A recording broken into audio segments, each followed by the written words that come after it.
It's okay? We're sure? Yeah? Oui. Okay. So nobody's touched.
C'est pas mal, j'aime bien. Sourire, c'est bien. Même si tu fais rien,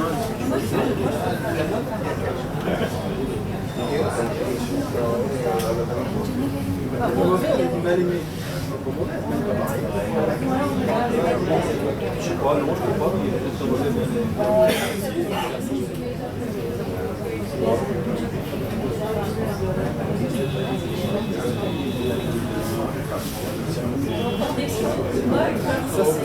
Ça c'est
Name on back. No, that's okay.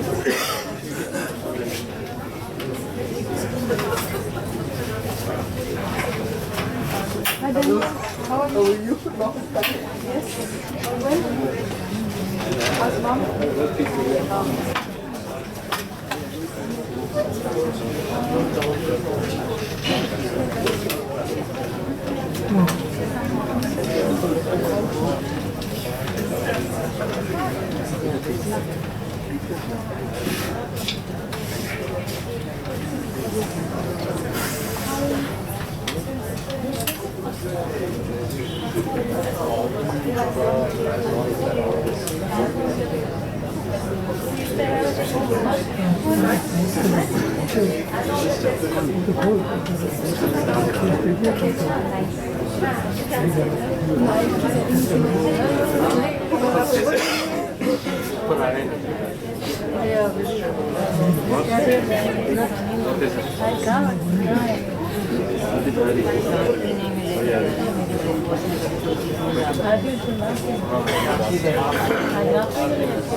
India के बाहर लेकिन वो आएंगे मतलब देश में आएंगे office के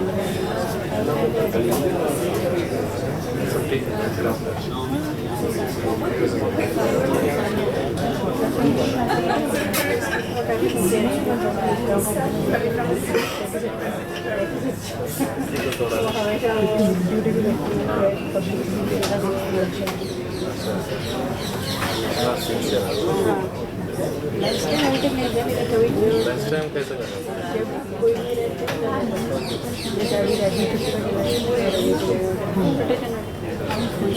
नया बंदा को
Can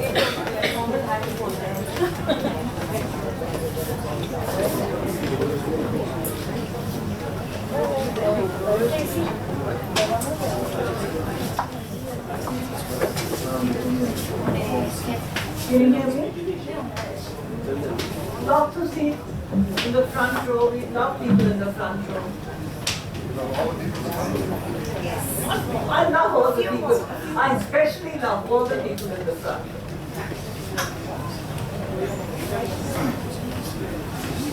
There's a better view from the little bit. It's a great view.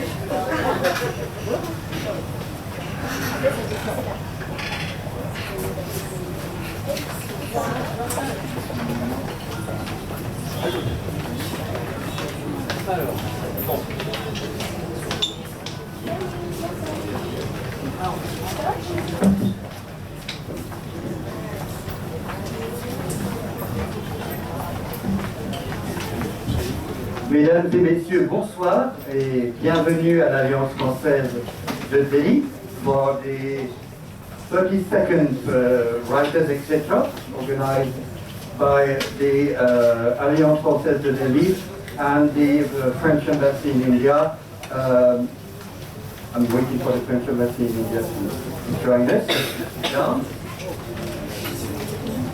I won't say much, as I told you.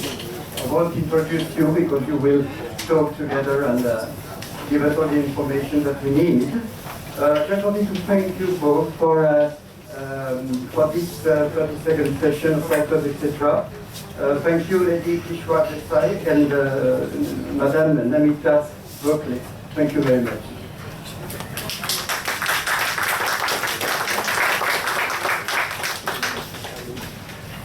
Thank all of you for sparing time in Delhi traffic, Delhi busy lives to be here. And I'm delighted to be here on the 32nd talk because I was here on the second talk. So just, it seems a month ago, 30 days ago, but it was maybe 2 years ago, something. And this is such a wonderful initiative and it's a beautiful auditorium. And for me, the best part of it is that I am in conversation with a very dear old friend. I am Namita Gokhale and I'm a writer myself and a publisher. And I have with me Lady Kishwar Desai, who we just called Kishwar. And we are about the same age. We've had faintly contiguous lives. We've grown up, spent time in Delhi, known the same people, been to the same dinner parties. Until, of course, she flew away to another life altogether. So over the last several years, I've got to know Kishwar better and to appreciate her very particular blend of talent and commitment. I mean, when Kishwar decides to do something, she does it all the way.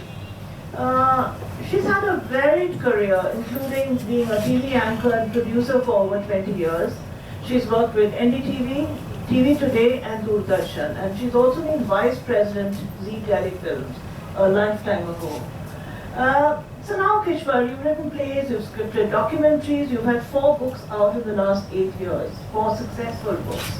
May I request you to tell us a bit about your working life and the persona and the landmarks that the author has created over there?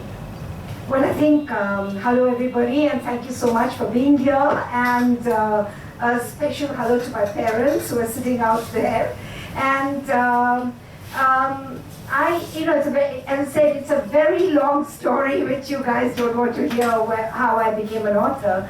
But to put it very briefly, I started life as a print journalist. I mean, I grew up in various parts of North India because my father was in the police and we were constantly being transferred around.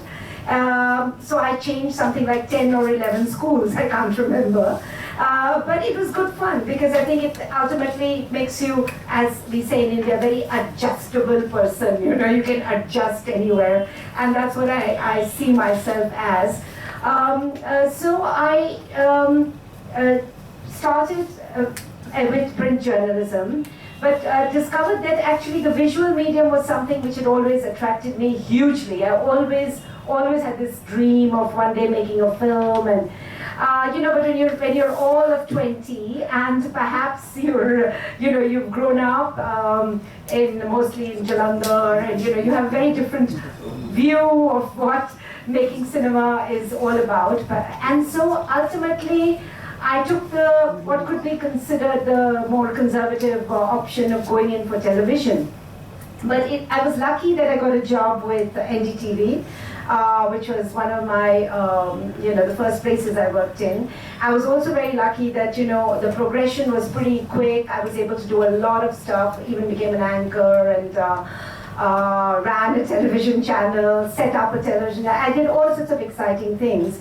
But what I realized was that the real issues that we keep on talking about, the things that really touch us, affect us, I found that television was moving more and more towards celebrity. It was like more celebrity oriented.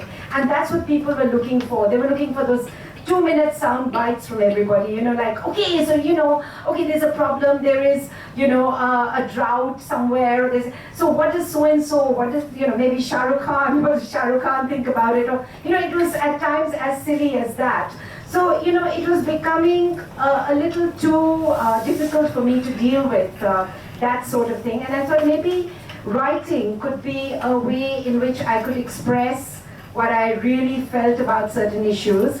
And around the time, because sometimes everything just happens at the same time, when I quit my career and I joined a publishing house in India, the first book that was given to me was written by somebody called Namita Desai, Lord Namita Desai, whom I had never met in my life.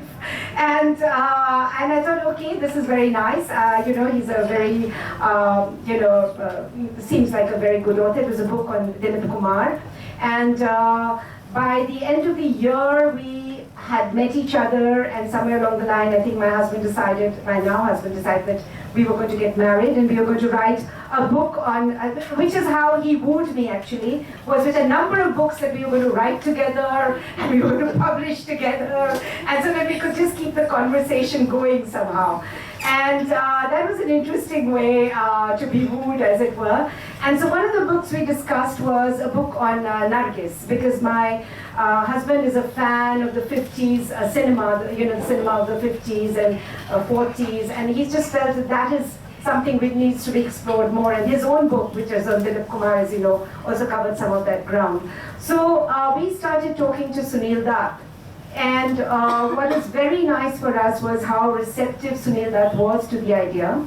And so that's how actually I started my writing journey in sort of 5 minutes, if I could have described it. And the reason it became a book actually on Nargis and Sunil Dutt, both of them, was that Sunil Dutt unfortunately passed away, and we were only able to do the book, not through the interviews that we were planning with him, but through actually the papers, the notes, the diaries, the letters that were left behind, and that was given to us.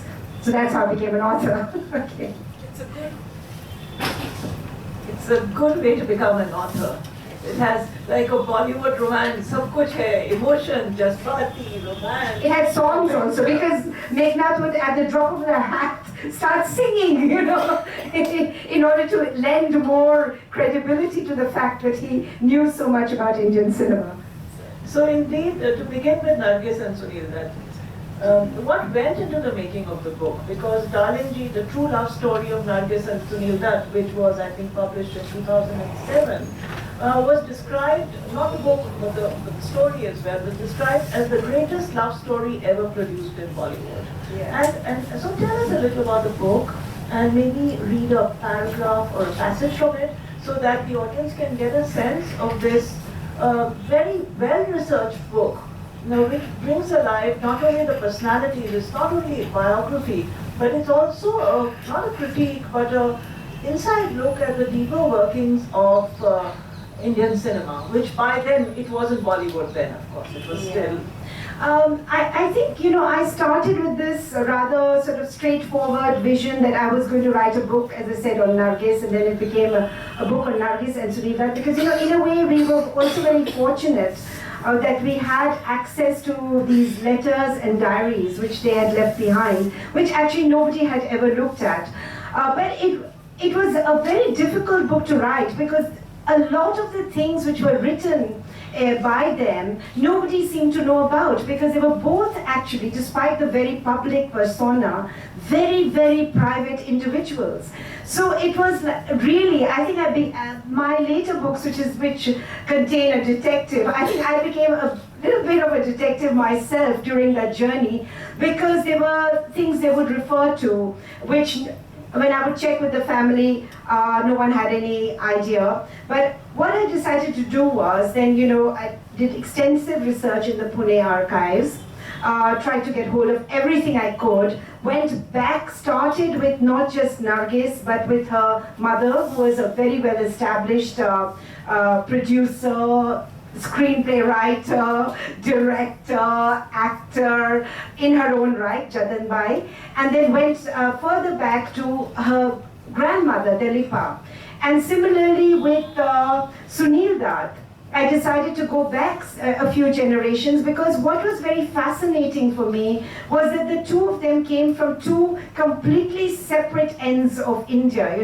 Nargis was born in Calcutta, and then and into a Muslim family. Sunil Dutt is born in what is now Pakistan, and to a very, very Punjabi kind of a household, and how they meet and how they fall in love in a very dramatic, during very dramatic circumstances during the shooting of Mother India. And it was amazing for me to actually find the description of that very moment written in Nargis's own words in her diary, what it was like to be rescued from the fire by this guy, whom she didn't know very well, but then subsequently was to fall in love with. So the book was written and discovered. It was a process of discovery, not only for me, but I think at times even for her family, even for her children. And I had to do something like 50 hours of interviews with various people so that I could begin to piece together. So I had the archives, I had the interviews with friends and family, and then I had to actually sit and piece it all together, which was a fascinating process. What I also discovered was it was a very good story of the secularism of India, because it's a Hindu and Muslim story about a family that not only was it was meeting together very happily, even though they came from very different religions. But in Nargis's own case, her grandmother, her own grandmother, was actually Dalipa. Started life as a Hindu, but then she was a widow. She fell in love with a Muslim, converted to Islam. Then her daughter Jadan Bai got married to a Hindu who converted to, she didn't actually become a Hindu herself, but he converted. And later on, when Nargis gets married to Sunil Dutt, then she also converts to Hinduism. And it's a very fluid, free-flowing thing. It's all very private. There are no headlines about this. There is no sensationalism. And they celebrate all festivals equally. A lot of this conversion is done only because, in order to get married, basically, not because they're actually changing from one religion to the other, because they continue to celebrate Eid, Holi, Diwali, everything. So it's a very beautiful story of what secularism really in India should be all about. So I discovered a lot of stuff as I went along, and the research took many levels, including the political level, because they were also in parliament. So I also had to track their whole, because he was in the Lok Sabha, she was in the Rajya Sabha, so what their political narratives were like. She was also a social worker. So they were, and of course, in the whole Sanjay Dutt, who was also, involved in all those cases. So a lot of research, I have to say. It took almost a year of research and about 6 months to write the book. It was, but it was 6 months of writing from morning to night, often late into the night. Give us a little glimpse into the book, a passage, so that the audience can get a sense of it. Okay, So this passage is a very short passage, which is basically about Jadanbai, who starts life as what you would politely call a courtesan or a songstress today. She was very well trained. She had a beautiful voice, which I've heard recordings in her voice, amazing. I just want to preface this by saying that the courtesans were actually one of the ways in which we preserved a lot of the songs, the way they lived in those days was that the lady who was actually the fulcrum, the courtesan was a fulcrum, and around her grew and progressed a whole lot of musicians, poets, because it was through their songs that people would get attractive to the kotha or wherever they were singing, and people who would come to attend would then give the nazrana and so on, and keep that tradition alive. And that is why we still have such a great and rich tradition of Indian classical music, because they actually did preserve it, because they were very well trained and they preserved it. They were also the first property owners. So Jadanbai starts off life as that, but then she transits. She wants to be respectable, because being a courtesan is not very respectable.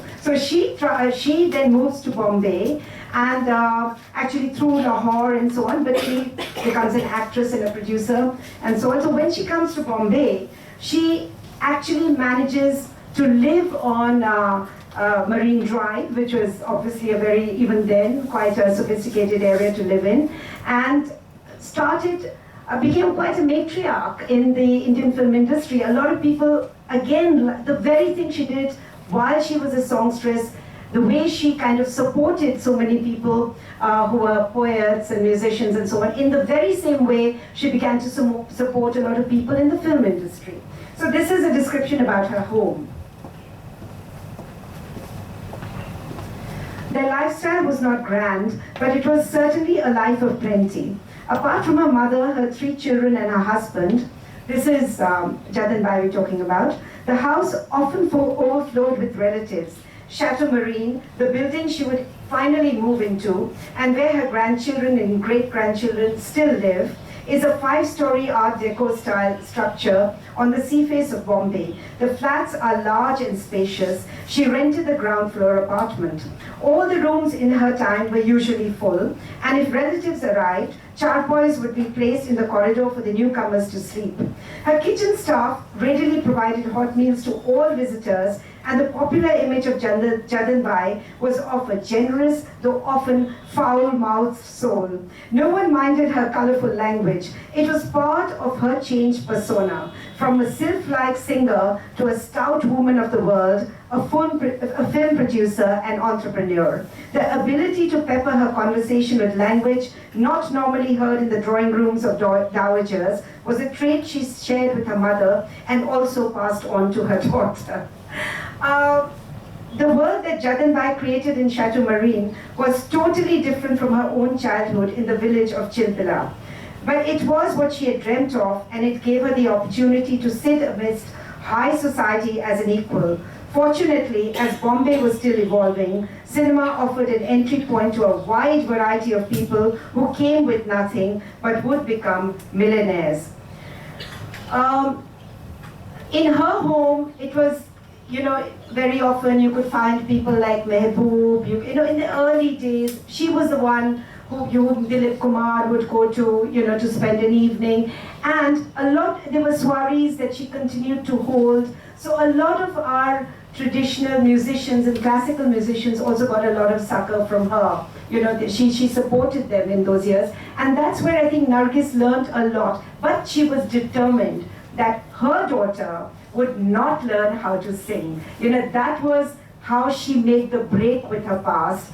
And she also decided that she would go to a convent school, and she would be like properly educated. So what is fascinating for me, and if you read this book, you will be amazed at the way Nargis writes. It is, she writes with in English with great fluidity, with totally a mistress of her words, and able to express herself extremely well, much better, in fact, than Sunil Dutt.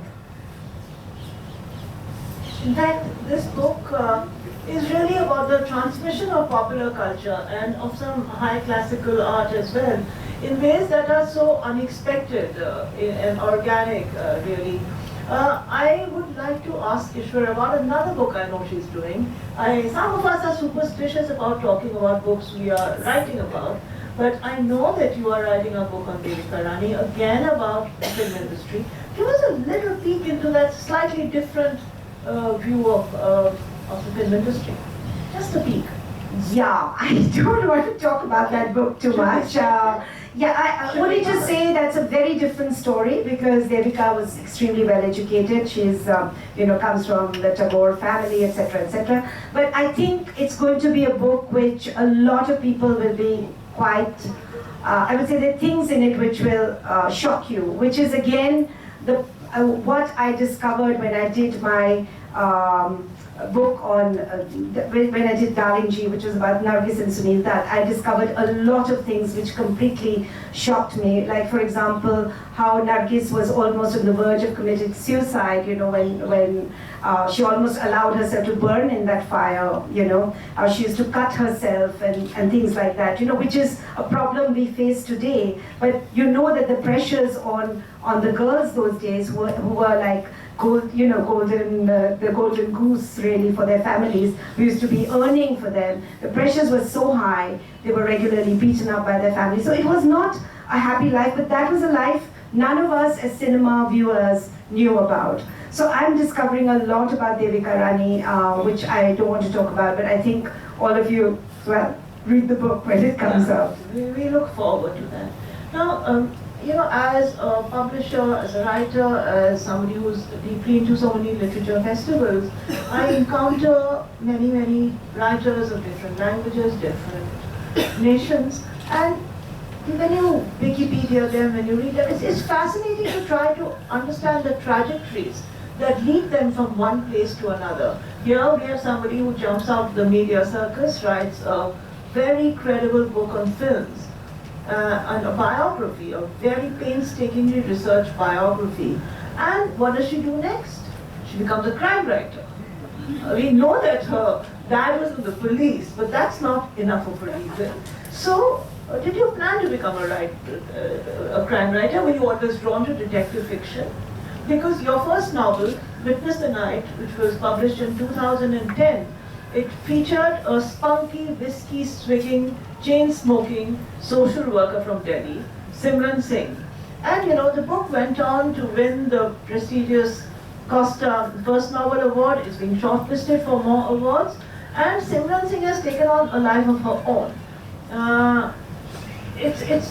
For me, it's really gratifying when one goes to international airports and one sees this book around. It's just made it. And Simran Singh is an enduring detective character. So what led you to write about crime? What made this complete break of anger, which I think is the quote that you see on the invitation card. It's just pure anger. As I said, even in my first book, I did try and discover what was not being spoken about and try to speak a bit about it. And in this book particularly, Witness the Night, I wanted to address a very serious issue, which was about female feticide and infanticide, a murder which I felt goes unpunished in this country. Families are participating sometimes in the killing of baby children, and it's not even talked about, it's not even discussed, it's not something we are even ashamed of, I find at many times. So I think when it was a novel that I had wanted to write when I was working in television, but at that time I just didn't have time to write it. Or I wanted to make a film about it. I didn't quite know what I wanted to do with this story. It was something which made me extremely angry. So I sat down one day at my desk in Goa and decided that I just had to do this. And I was amazed at my own anger, Namita. I just could not get up till I had finished that book. Even Meghnad used to ask me, what are you doing, what's happening? I said, I don't know, I'm just so angry. So I would just, because the story, as some of you may be familiar with it, is that is about a girl who's accused of killing her entire family. And I sat down with the question. It was based on a real life case which took place in Bengal, actually. There was a girl who had poisoned her whole family, a teenager. It took place about 10, 12 years ago. And I was like, why would a little girl, you know, an innocent, sweet little girl want to, I mean, I imagined, would want to poison her whole family. When I sat down to write the book, even though my own family is very supportive, my parents are sitting right there, with a lovely husband, beautiful kids, everything. But when I sat down to write that book, just as a woman who has grown up in India, I was surprised at my own anger. I could think of a million reasons why she might have wanted to kill her family.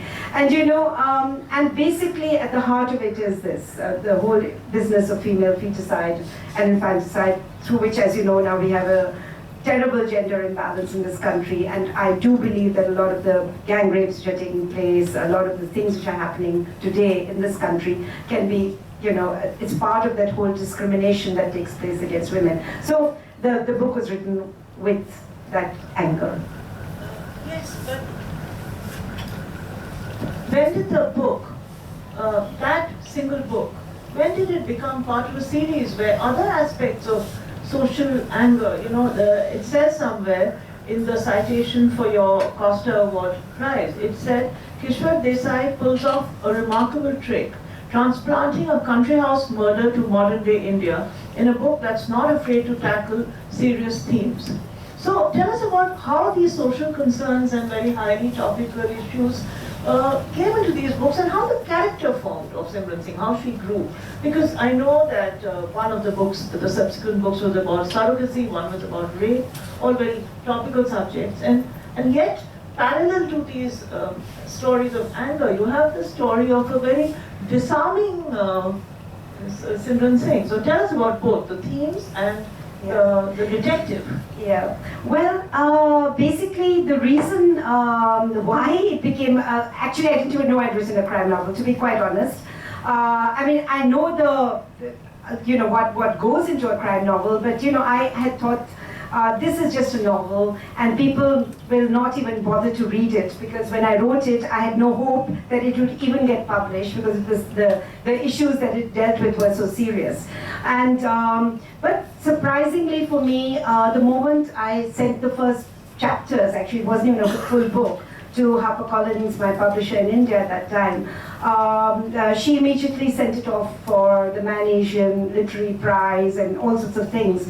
And I was like completely taken aback, you know, because I said, why is this book getting so much attention? But that encouraged me, and then I showed it to an agent in the UK, and just those first few chapters, and he says, where's the rest of the book? I want to read it. And I said, oh my God, this is a white, Jewish, you know, 60-year-old guy who's never been to India, and he wants to know about this little girl from Jalandhar, you know, I mean, like, what's going on? So I wrote that whole book, and when I finished it, I found that people were very taken up with the character of Simran Singh, which is the central character in the book, the whiskey-swigging detective, you know, who has a lot of fun, lot of boyfriends, enjoys herself thoroughly. She's a middle-aged woman, and I had actually wrote that character quite conscious of the fact that when women reach 50, they're supposed to become completely asexual creatures, or 40. You know, you're not supposed to be doing anything, you know, because now you're over the hill. You're an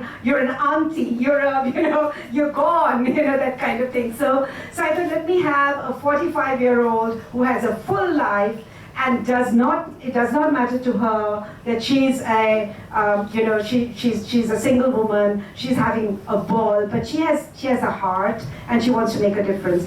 People liked that character, and she decided, I mean, my agent at that time decided, and my publisher as well, said, why don't you please give us another you know, another one in the series. So then I went on to write 2 more, you know, I mean, like, and there are more in the offing as well, because now people ask me, so what is Simran going to do next? So it's like, she's like a real character. She's become somebody that a lot of people, actually I'm very happy about that, is that women all over the world wherever I've been for, festivals or whatever, can totally identify with her, and that whole pressure for marriage and the whole pressure. It's apparently universal. We thought it was an Indian thing, but it isn't, It affects most women everywhere. So it's really lovely that you got a character who breaks the mold and yet fitted, who had a certain sort of universality in her predicaments while being very much of a time and place.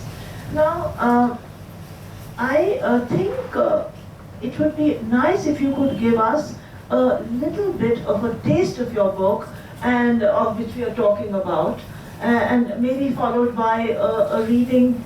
This book has done very well in its French edition, as we know, and all her books, in fact, have been translated into many, many, many languages. And would you like to go up there and read, perhaps, or would you like to read from here? Whatever. Is this okay? Should I just read from here? Okay. This is actually an extract from a diary that Durga keeps. That's a little girl who was accused of killing her family. She's in jail, and the social worker has asked her to just maintain a diary so that, because she's very silent, she doesn't speak, so nobody knows why she supposedly did what she did. So she then writes, 12/9/07. Trying to be a girl is not easy. There are few comforts that you are born with or can achieve. I know they dress you in frocks and put ribbons in your hair, bangles on your arm, anklets on your feet, teach you to sing and dance and bake cakes, but what about the inside you? The outside you can smile and cut vegetables and sit with legs crossed and say, "Namaste, auntie," but the inside you is always angry and looking out of the window and wanting to run with the boys. The boys didn't have to go to a convent school. They went to a proper co-educational boarding school where they learned to smoke and drink. But my sister and I had to be got ready for marriage. My sister was, I think, cleverer than the boys. She was a good businesswoman too. She could look at the stocks and shares in the business program on television and tell us which ones were going to go up and which were not. She would study the trends over a few weeks and then make a complicated chart, and my father would then invest in the shares. But who got the shares? Not she. They were all put in the name of the boys. Nothing ever came to my sister because she, like me, was Paraya Dhan. Amla explained the concept of Paraya Dhan to me. Amla was the ayah, or the caregiver, as it were. It meant basically that girls were wealth, but not wealth which belonged to you, but to someone else, that is the husband. The man who would one day come with a lot of music and dance and take the wealth away. From what I could gather, all this would happen quite soon because girls were like horses. The young fillies were easier to manage than the older ones, and the younger they were, the more they were in demand. My sister was like me on the inside. She wanted us never to leave, to stay close to each other. Also, we had just learned that next door, the girl who had gone away as a bride had come back as a corpse within a month. She had been burnt because her dowry had been insufficient. We cried to Allah that we did not want to be Paraya Dhan. Could we become boys? Boys were safe. They got shares. They didn't have to leave their homes. There was no point going to my mother because she had already told us we were going to be married as soon as we were old enough. My father had also told us that no girl in the family had ever worked, and there was no reason for him to educate us beyond school. What if they were burnt for dowry? What if we were burnt for dowry? There were no answers. My father was rich, but if he could not even put a single share in my sister's name, how could he save her life?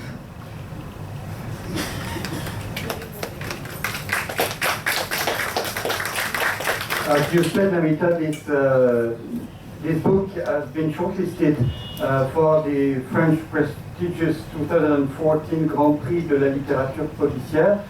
So we will see in September, but I think you will win. Trust me. 12 août 2007. Essayer d'être une fille n'est pas facile. Dès la naissance, les privilèges sont rares et on ne nous en accorde pas beaucoup d'autres tout au long de la vie. On nous met des robes et des rubans dans les cheveux, des bracelets aux poignets et aux chevilles. On nous enseigne le chant, la danse et la pâtisserie. Et pourquoi ne pas se préoccuper autant de notre vie intérieure? La personne extérieure, c'est sourire, couper des légumes, s'asseoir en tailleur et dire « Namasté, ma tante ». Pourtant, la personne intérieure est toujours en colère, le nez collé à la fenêtre, parce qu'elle rêve d'aller courir avec les garçons. Les garçons n'avaient pas besoin d'aller à l'école religieuse. Ils étaient inscrits dans un internat mixte de qualité où ils apprenaient à fumer et à boire. Mais ma sœur et moi devions être formés au mariage. Ma sœur était plus intelligente que les garçons, je crois. C'est aussi une excellente femme d'affaires. Elle suivait le cours des actions en regardant des émissions spécialisées à la télévision et pouvait nous dire lesquelles grimpaient ou chutaient. Elle étudiait leurs tendances sur quelques semaines, puis dessinait un schéma compliqué qui permettait à mon père de savoir dans lesquels investir. Mais qui engrangeait les bénéfices? Certainement pas elle. Toutes les actions étaient au nom des garçons. Rien ne revenait jamais à ma sœur, car elle était comme moi, Paraya Ham. Amla m'avait expliqué ce concept. En gros, ça voulait dire que les filles représentaient un capital, mais que celui-ci ne leur appartenait pas. Il revenait à quelqu'un d'autre, leur mari par exemple. L'homme qui arrivait un jour entouré de danseurs et de musiciens et qui repartait avec. D'après ce que j'avais compris, ce jour viendrait bientôt car les filles étaient comme les jeunes pouliches, plus faciles à dresser que les juments âgées. Et plus elles étaient jeunes, plus elles étaient demandées. Ma sœur était comme moi à l'intérieur. Elle voulait qu'aucune de nous ne parte, que nous restions proches l'une de l'autre. En plus, nous venions d'apprendre qu'après avoir quitté la maison pour se marier, la fille des voisins était revenue morte un mois plus tard. On l'avait brûlée vive car sa dot était insuffisante. Nous répétions en pleurant à Amla que nous ne voulions pas être Parayagan. Est-ce qu'on ne pouvait pas devenir des garçons? Ils étaient hors de danger, eux. Ils avaient des actions, ils n'avaient pas besoin de quitter la maison. Il était inutile d'aller voir ma mère, car elle nous avait déjà dit qu'on nous marierait dès que nous en aurions l'âge. Mon père nous avait également prévenu qu'aucune fille de la maison n'avait jamais travaillé et qu'il n'avait aucune raison de nous laisser poursuivre les études. Et si on nous brûlait pour une dot? Personne ne répondait à cette question. Mon père était riche, mais s'il était incapable de mettre une seule action au nom de ma sœur, pourquoi lui sauverait-il la vie?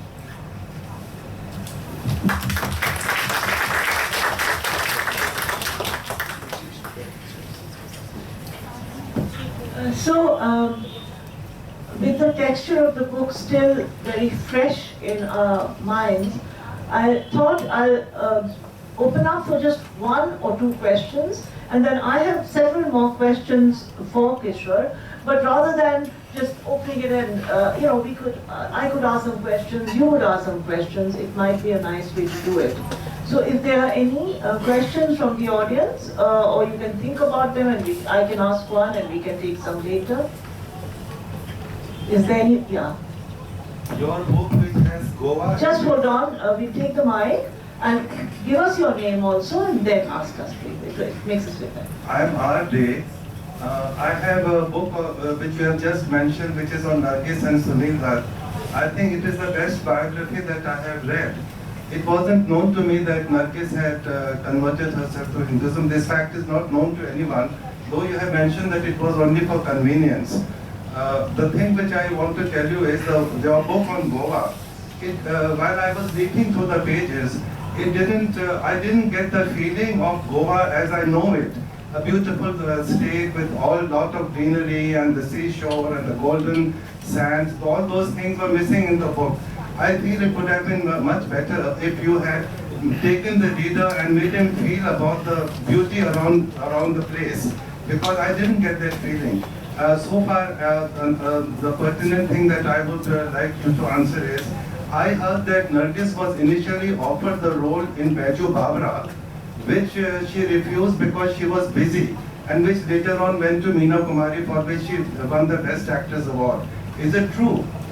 I don't know about Beju Babra, but definitely Mughal-e-Azam was a role that had been offered. In fact, it was supposed to be played by Nargis, the role that Madhubala eventually did. But it's just that it took such a long time, and so the actors changed. Regarding your comment about my book on, the book on Goa, it's not a book on Goa actually, it's based in Goa, but the book is really about rape and gang rape and the aftermath and what happens and how the system works, and it's part of the series, so a lot of people told me that when they read the book, this was not a Goa they recognized at all, but believe me, it's totally based on research, and I had gone through even CPI files for a lot of the material that I took out, which is eventually in the book. Some of the things I describe in the book, the things that happen, are again based on reality, things which are told to me, things which were shown to me, and so I wanted to alert people in this country and this actually, I'd written this book before the Nirbhaya gang rape had happened. So for me, it was very shocking that, I was dealing with the issue of gang rape, and within a month or so, the book hadn't been published as yet, this horrific thing happened. So I did acknowledge the Nirbhaya case in my book as well. But what I want to say is that there are issues in that.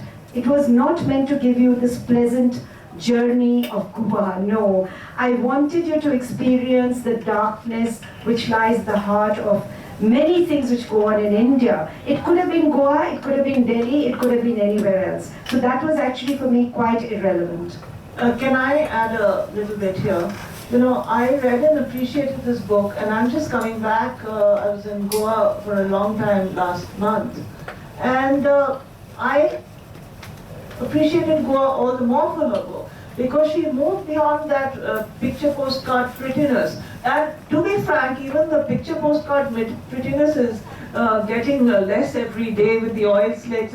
But behind the idyllic paradise of the holiday maker, exactly that same tourist industry and the sinister things like the drug lords and things who lurk behind it.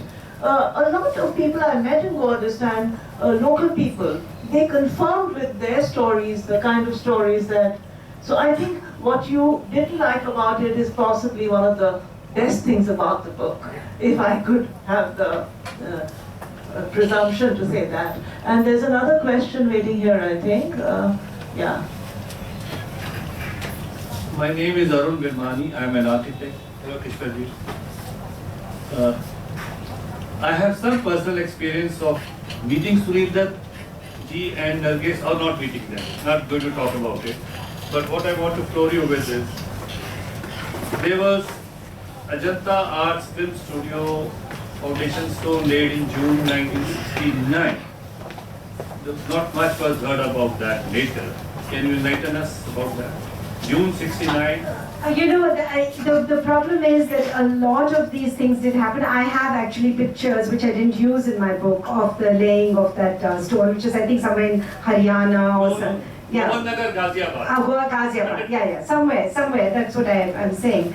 But it was not part of my book, because I think mine was more of a biography which dealt with their politics, their cinema, etc., etc. And Ajanta Arts, of course, was even if there wasn't a physical studio, it was already producing films. There were films which Sunil Dutt had made already. So so it came through that, but the physical studio never came up, as far as I'm aware. And if I can add one more thing there, you've got to remember, she's a journalist at heart. 2007. It was written, and then she's done research on 3 more books after that. No, I know, but I know how she feels, because I'll share with you that I've written a very nice book on the Mahabharata for children, and so it's in a lot of school courses, and every now and then some teachers ask me to come and speak to these children. And they are these children who are 8 or 9 years old, and I go very confidently, every time I forget, I go there. And they seem to have read it, not only my book, but 100 Mahabharats backwards and forwards. And they ask me these difficult questions, and I just don't know what to do. So, but thanks for adding to that sum of knowledge. I think there's a question in the front row, and then I'll come up with my question again. Yes, thank you. I could wonder. Maybe it's a question I should be asking your parents. Okay. Because there are the books that you... My parents are there, you can ask them, yes. Because I wouldn't necessarily call your recent books crime books. They're actually social commentaries. But one element I find is the role of the police. So I'm wondering how you dealt with that within your own family. Within? Within your own family. No, I think the kind of police officer my father was very different to the sort of police officers that are, who are around today, I think. This is my personal opinion, because he was he's sitting right there, but of course since he's retired now, so I'm using the word was, that he was very incorruptible and he was totally honest, etc. So I think my characters, when you come to the police in the book, you will notice, is that even though they struggle to remain on the side of the law that they're supposed to, very often they do slip. And they make a lot of compromises, which certainly I spoke about the fact that we were transferred around so often. And I think that was one of the reasons we were transferred around, is because my dad refused to do a lot of things, which were often, he reached the top of his career, but it was through this very convoluted route of being transferred frequently, as you must have heard in the, and recently it's happened with Mr. Khemka and other bureaucrats as well. So I'm saying that the police officers in my book are contemporary, probably, police officers who have a lot of pressure on them from politicians, and very often they do succumb. And interestingly, just today, somebody from actually French television network called me to say that, why was it at the end of Witness the Night? I mean, I'm not going to give away the story, but just to say that, why did the cops not just come in and take the bad guys away? Why did that not happen? Because then I said that is what the reality is in India, is that things, you make a compromise, you find, you do a deal, and that's what happens in cases where very powerful people are concerned. But if you're a poor person, you'll be picked up and thrown into jail immediately, That in fact leads me, it's a very important and pertinent question, and it leads me to my next question, which is, it's a comment and a question, but as Kishwar and I have discussed this before, about how in India detective fiction is a new genre, because there is no accountability in society, and you can't really have a detective novel with the villain watching a belly dance in Dubai, as we say, you need a system that is accountable, and a justice system that ends the story the way a good detective novel should. Because there is a social critique implicit in a good novel, a good detective novel. So I want you to tell us a little bit about what you feel about detective fiction, how do you plan to use it, and of course we can talk about our little plan for this January, and about your female detective character. Because there are not so many women detectives around the world, or are there? No, I think there are quite a few, certainly in fiction there are quite a few female detective characters.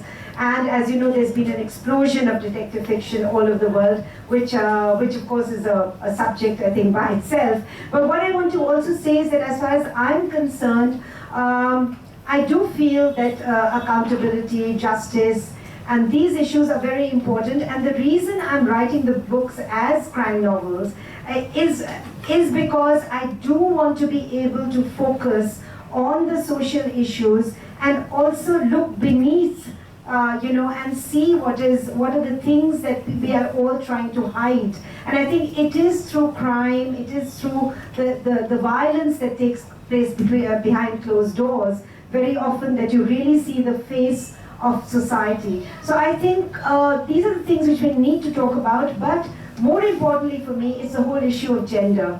I think for me, using the crime fiction format and focusing on gender, issues of gender, on what's happening to women, not just in India. As I said, most of these stories are now universal stories. When you talk about rape, you'd be surprised at the number of women who come to me after, for example, if we have a discussion like this, but say in the UK or anywhere else, who will come with personal stories of what has happened to them. And very often these are white women, they're not, your brown, Asian woman. So the detective format is in an important way of getting the reader engaged. I could write a big rambling book, of literary fiction, in which there would be multiple characters, and I could discuss rape, and I could discuss, everything under the sun. But I think to keep the narrow focus on what we are discussing, the crime fiction format is very conducive to it, because you can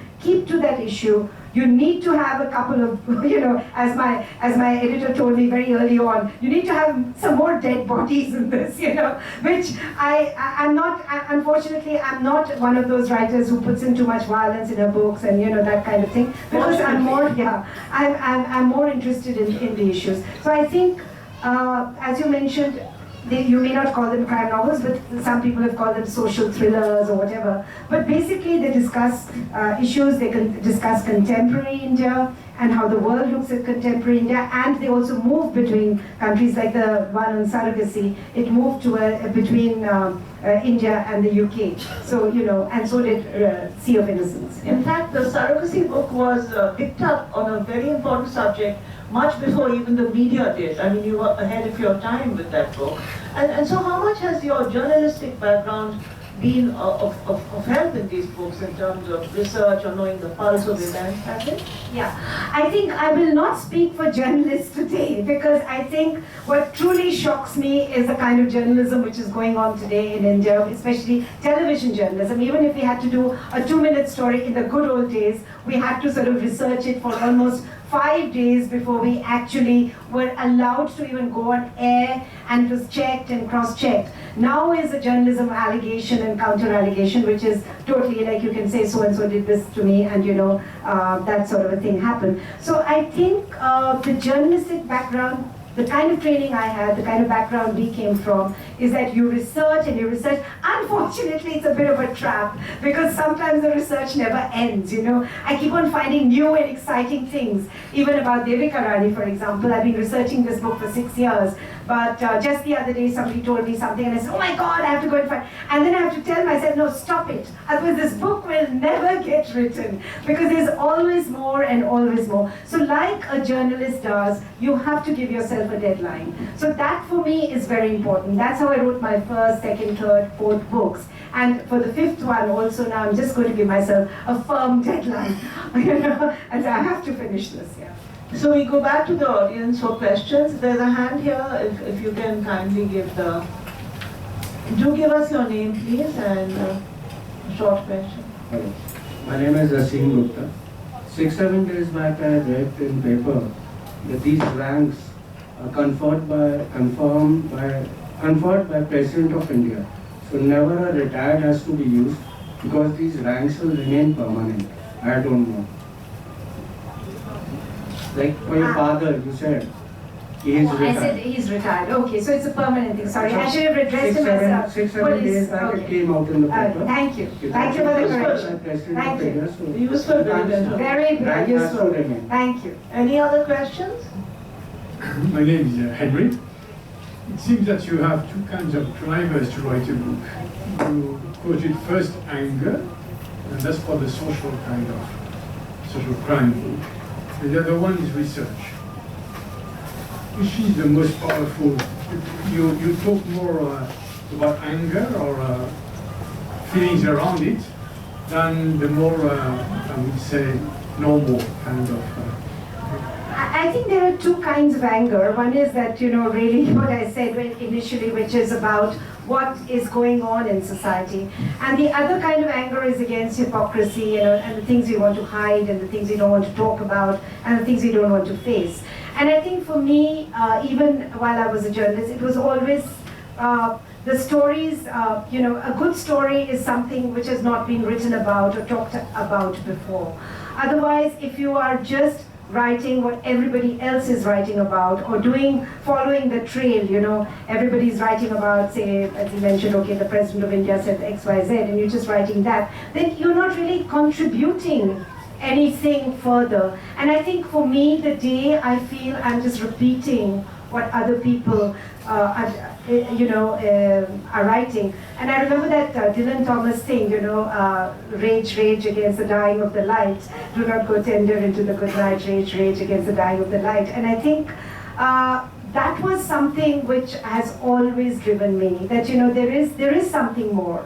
There is always something more. You cannot be complacent. You cannot say that I've done it all, I've seen it all, and whatever, so there's a journey, there's a discovery, but at the, your tailwinds are really driven by the fact that there is something more you need to find out about who we are and where we're going as people, as a society. So even if I'm doing a book on Indian cinema, it's always rooted in something which I can unearth, like in the Nargis and Sunil, that book, I discovered this whole contribution of Muslim women, which has gone completely unrecognized till now, that there were so many Muslim women at the origins of Indian cinema who had a major contribution, played a major role. So it's exciting, when you discover something.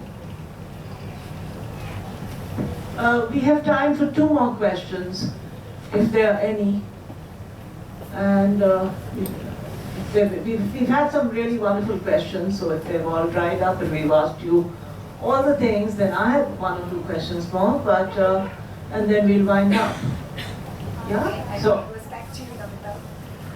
yeah, I'd like to, I've always thought I'd end this with a question about feminism. You look like a very feminine woman.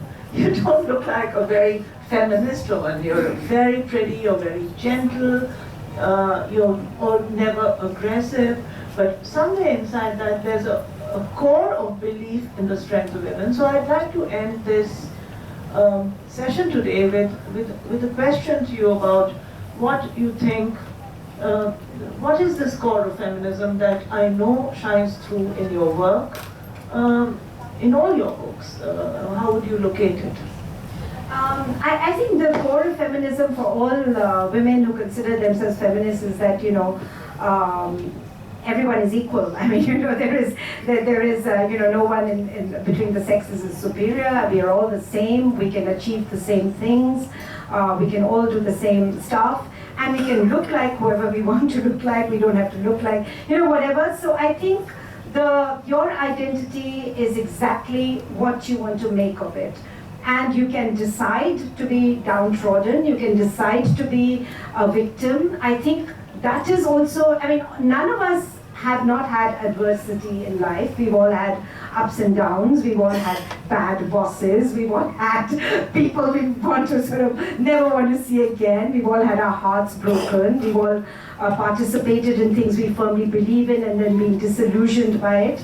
So I think the fact is that if you can personally, and of course professionally, in both ways I'm talking about, you can decide to sit at home and cry about it and say that, look, I'm not going to, or you can go out there and do something about it. And I think for me, work has always been like a kind of therapy, or even in terms of self-expression or moving forward, and becoming something better, perhaps. I hope.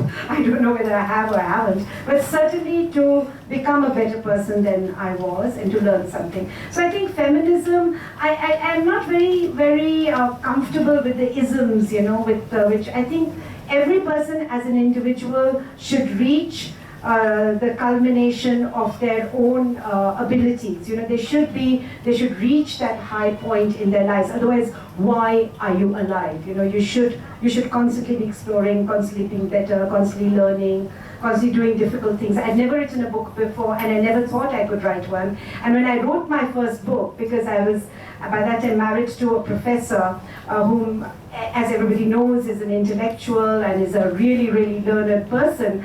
And I was like really worried. I said, okay, I've done this very cheeky thing because I wrote the whole book, and then I went to him and said, because we were supposed to be writing it together, but he was too busy and he never got around to writing it. So I said, I'm writing the whole book, I'll give it to you and you correct it. So he, you're a professor, so you please correct it, that kind of thing.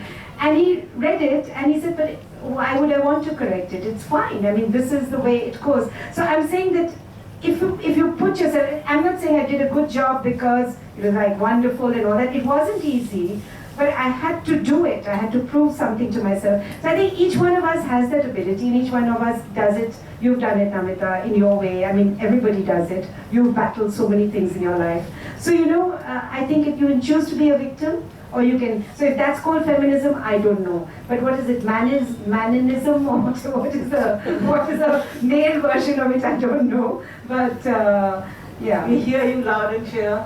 And I think that's a very inspiring note on which to end today's lovely session, which went by even before I knew it, in the twinkle of an eye, because it really, I'm sure there are some aspiring writers in the audience. I'm sure there are people who had a book which they've thought of going back to, but it all sounds so difficult and so long. But take need and inspiration, take courage, and here's to books, to conversations, to this wonderful, wonderful venue which the French Embassy has given us, where we discuss books and where there's so many thoughts that float around and find a home and new home. So thank you, all of you, and Kishwar for being a great audience and a great... thank you. Thank you. Namita, Kishwar talking about feminism on Monday. We've got a fantastic theatre show coming from France, from feminist actress Eva Dardan, Nu et Cru, Nude and Crude, talking about women, their body, who they are in the society, who they are, surrounded by. That's a very interesting show, so please come back on Monday. Thank you very much, thank you, Lady Kishwar Desai. Thank you very much, Namita Gokhale, for coming here for our 30-second writers, etc. Merci à l'ambassade de France, our partners, for this fantastic events. Every month we meet Indian writers, French writers, and now we've got writers knocking at the door of writers, etc. Thanks to you, Judith, and thanks to you, Max, because they want to take part in the big family of the writers, etc. Thank you very much. Your books are for sale outside, so that the occasion, if you want to jump off one or the other, and you want them signed, they are here. So you've got the occasion now. That's it. I don't think next writers, etc. will be in September, and I see you all on Monday here, same place at 7 o'clock for the show. Thank you. So I'd like to have a last word. I'd just like to say thank you to Judith in the front row for all the wonderful time she's given to all of us writers.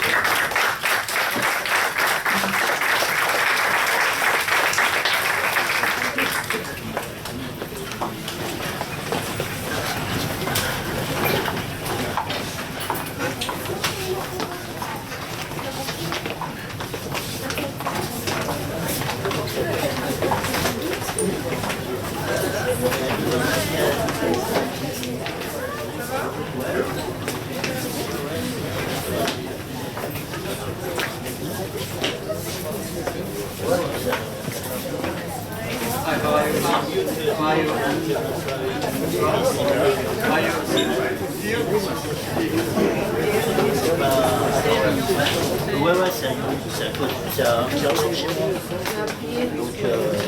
Donc, facile d'accès. Et tu rentres, tu as l'impression d'être dans un hôtel, tu vois, les salles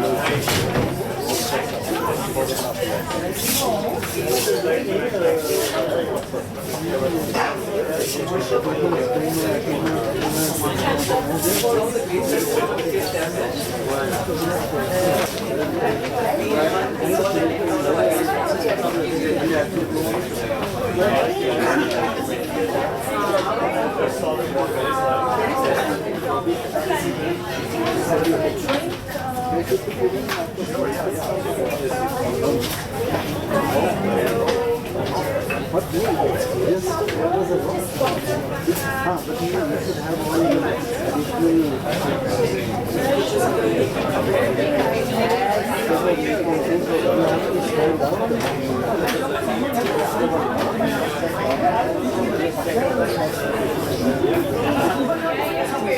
No.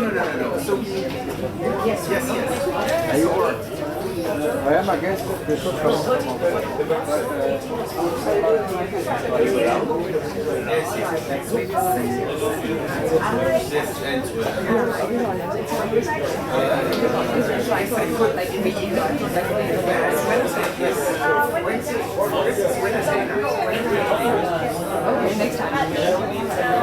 Okay,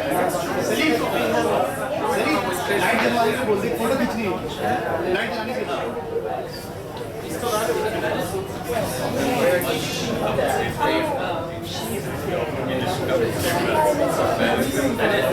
Yes, she's for right. So it's a little bit moving everything.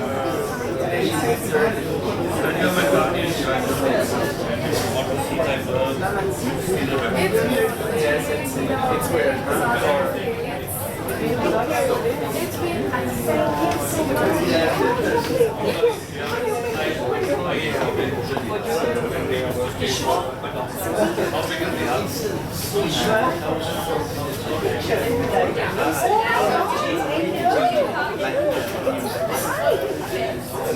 प्यारी लग रही है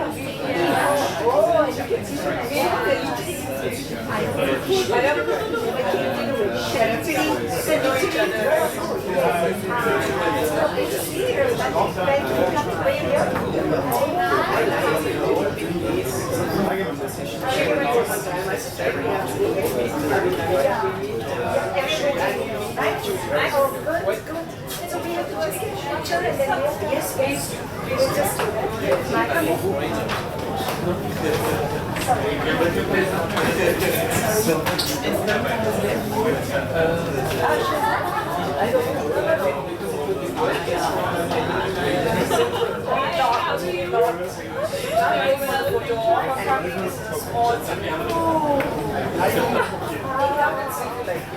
You can't exchange it. The box. Take it out. It's light and you should be able to.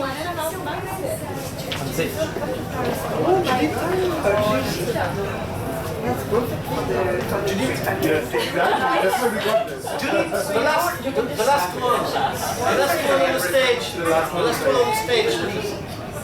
Yes. No, not more. The lights. Yeah, no. I cried all the day. You cried all the day? Oh, God. Thank you very much. Oh, sure. Yeah. I should take me to here.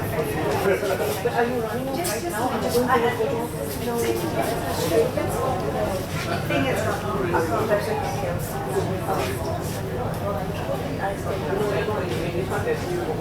They just won't let you go. We're not letting you go. We're not letting you go. Oh, God.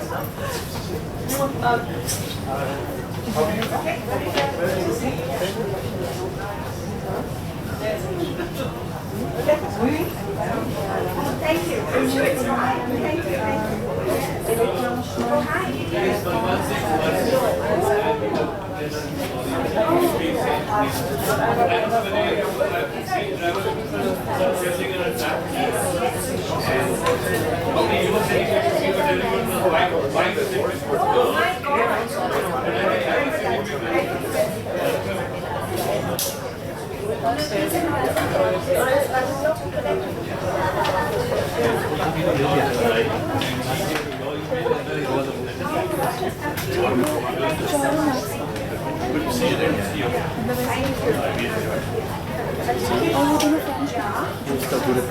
Oh, Namita, we take pictures and we take Oh, yes.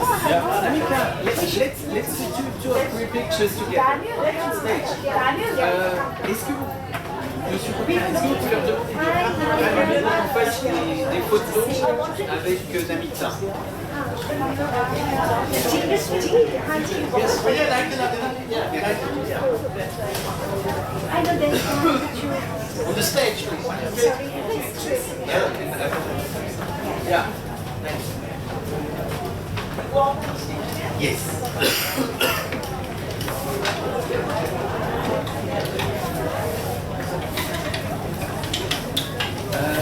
Perhaps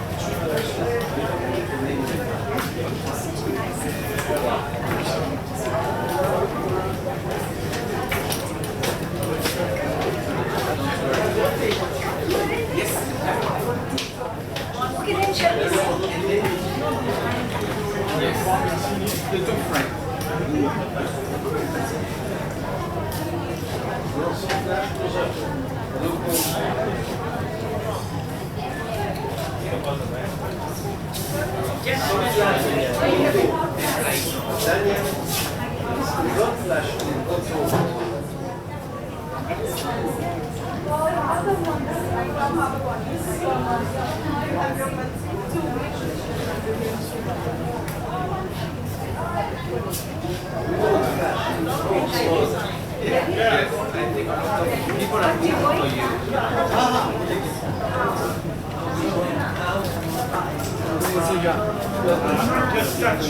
Okay, great.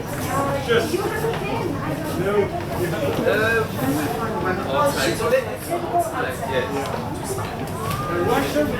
I know it's terrible because it's usually my bag and it's like in a rush, so I just left the house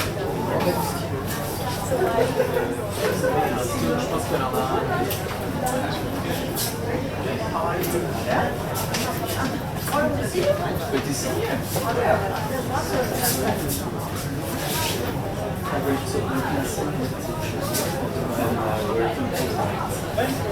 Thank you so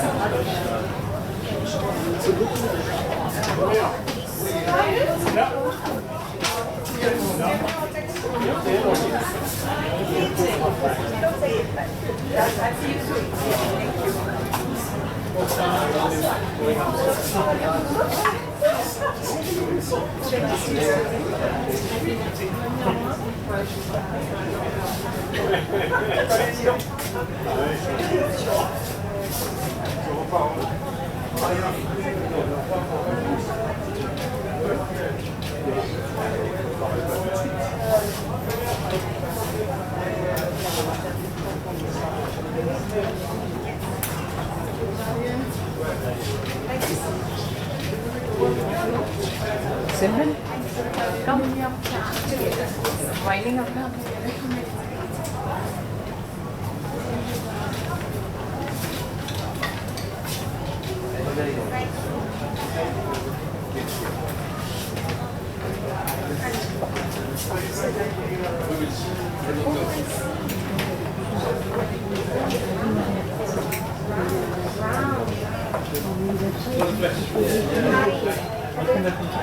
Of course, thank you so much for coming. I hope you sold a few books. Thank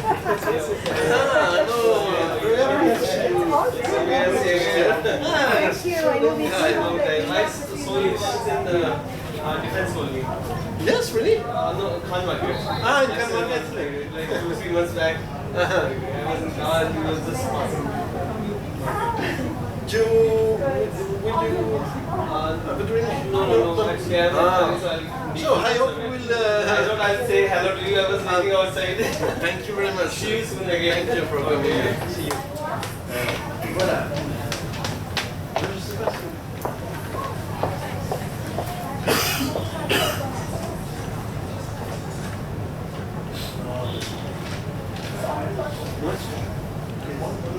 Ce que j'aime.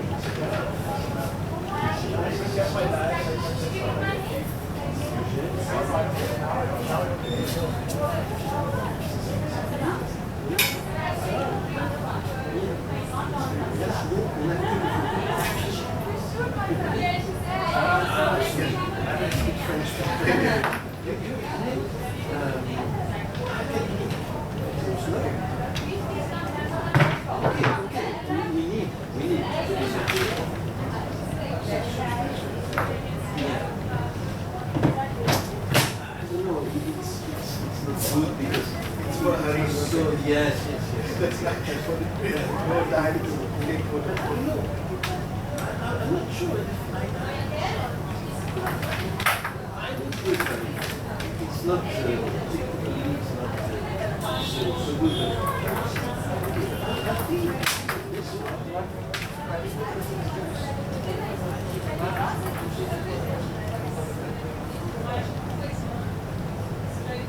This one.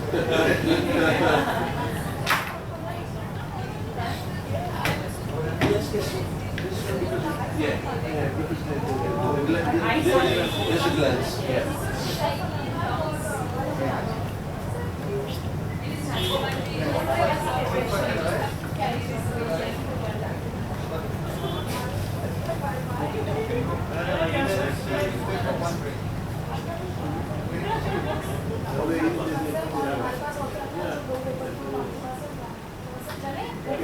It's an official photo.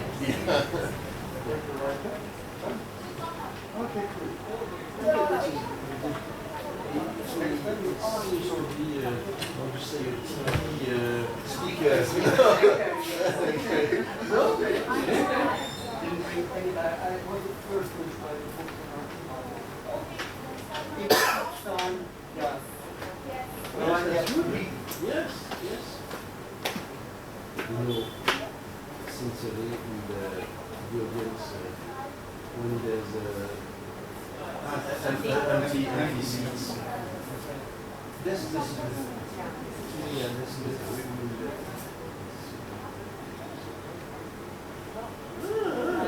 yeah. Yes. I said the Zoom when you success. Yes, but you know. Yes, I'm sure. This one, yeah, yes, reading, you know. Yes, this is because I saw he was here. It's about that glass.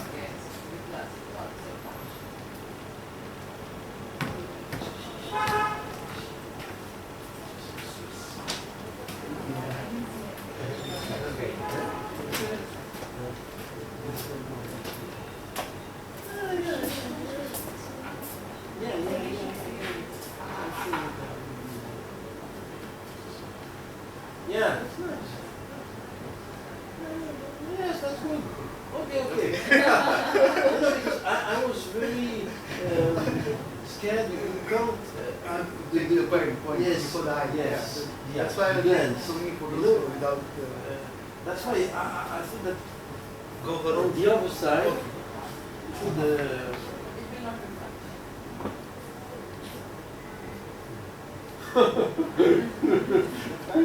it's for your, I don't know, for your album, but no, it's yeah, that's nice. Yes.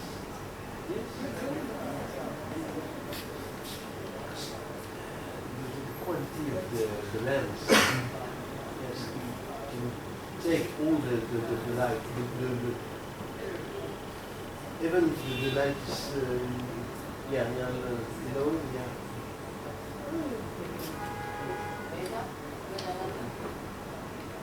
Okay. I don't know if the video would be. Sorry? I don't.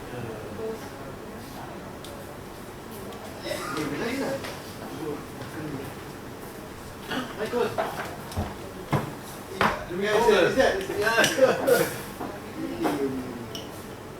Ye उसका है, ये इसका है उसका है। ये कौन सा है?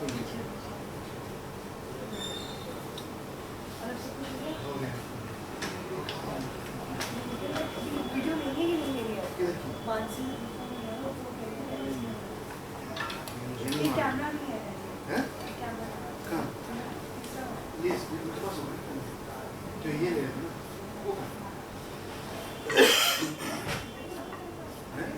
एक कैमरा वो रहा ना वाला का। अच्छा वो तुम मरवाओगे। आओगी, आओगी। सोचेगी।